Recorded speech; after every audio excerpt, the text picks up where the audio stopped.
Hello everyone and welcome to another Kerbal Space Program video. Today what I'm going to be doing is something a little bit different, apart from launching rockets. I'm going to be launching a rocket, but it's not iconic. It's a realistic rocket.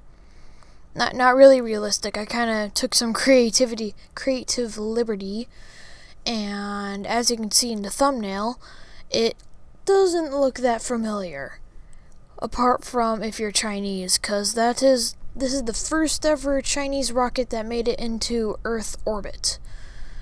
I tried making this as realistic as possible, and it kind of worked. Here's the launch right here.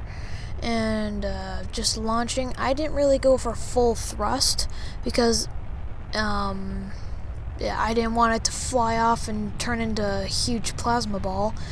And as you can see, whenever I ignited the engine, there's this little green bar on the left side of the screen that normally is filled up, but I had to empty out some tanks to make this a little bit more realistic.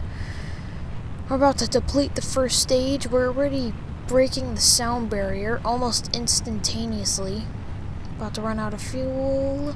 Then I have to go for full throttle in the second stage because it loves to flip.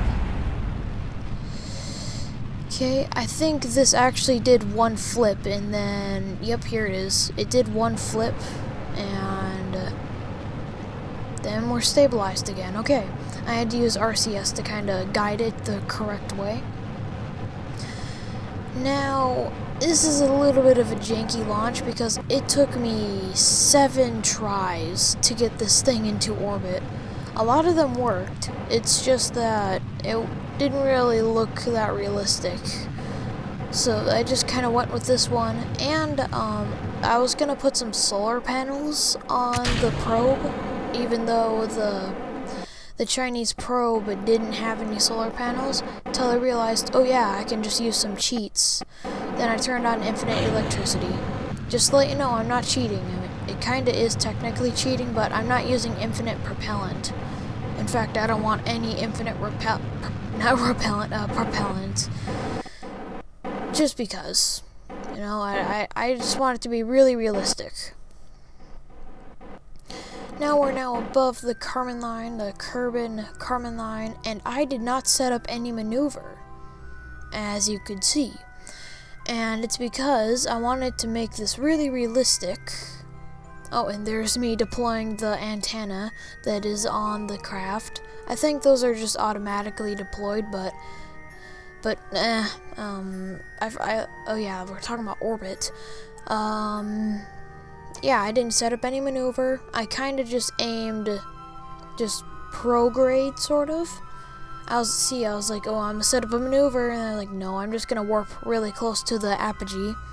Then I used my RCS thrusters, since there's no, reaction wheel, to, tilt me the correct way, since back then they didn't have any reaction wheels. I mean, maybe they did. I don't remember.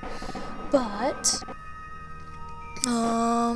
there's the reaction control thrusters. They're about to do the stabilization burn thing. They basically spin stabilize, that's what it's called.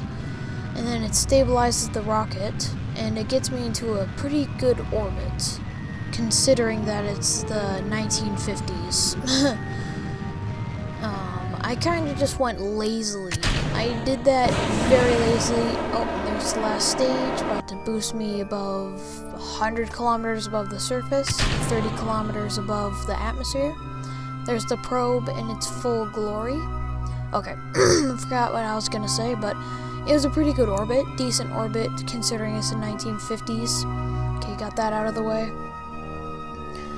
I am really proud of myself for some reason because I got this thing into orbit. Really weird, it's like a weird type of proud.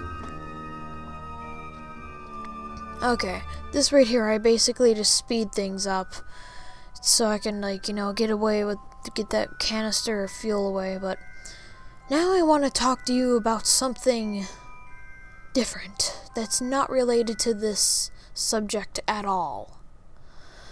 And that is the SN8 rocket. I have no info about it whatsoever. It's just that it's gonna be a historical event that we're all gonna live through, unless you're born at December 10th, 2020, and you're seeing this video like 8 years or 20,000 years into the future. But just the SN8 is a really cool rocket. Right now there's 2 live streams open, and I'm not really listening, or I am listening to them. It's just I can't really hear anything. I'm guessing that there's things going on. Yep, I see it. There's nothing really going on, and SN8 vented. SN8 has vented. Okay. It's now really, really close to launch. Okay, I'm just gonna... Oh, Raptor cooldown hasn't happened yet, but who cares? I mean, everyone cares, but Elon Musk cares. Okay. Time for my outro. I'll see you soon. Boy.